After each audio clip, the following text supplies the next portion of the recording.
nagtitiis na lang sa sinasabi nilang senior citizen.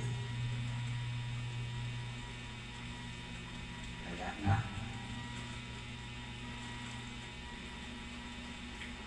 nahihirapan kami pero magtitiis kami. Yan ang tanging bigay sa amin ang Panginoon Diyos.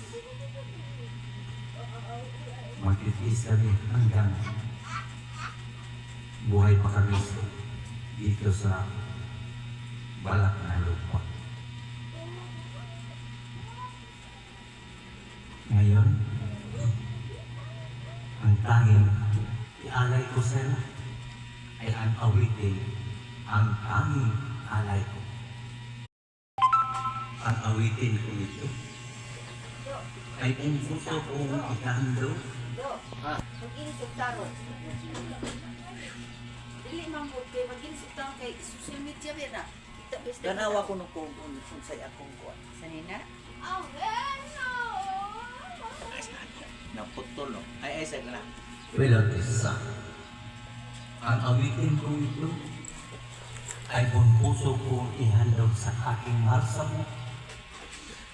Si Norbert na Badatan. At lalong-lalong sa aking mga apo. At sa aking mabuting mga. At sana'y marignig nila. Meron pa akong mga anak sa malayong lugar. Kahit wala sila dito, pag narinig nila ang aking busis, malaala na rin nila na sila may mayroong ama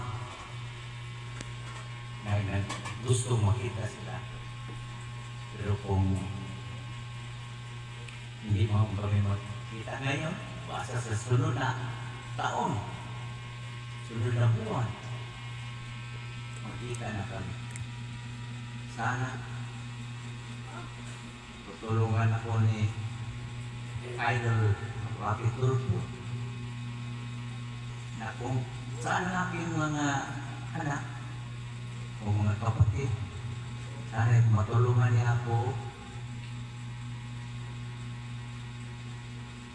ng aking mga hinahanap. Makita ko dito sa Dipolo City, Zamboanga del Norte. Ako mo po ay si Jesus Gomez. Ang pangalan ng ang apelyido ng ina ko ay Solia.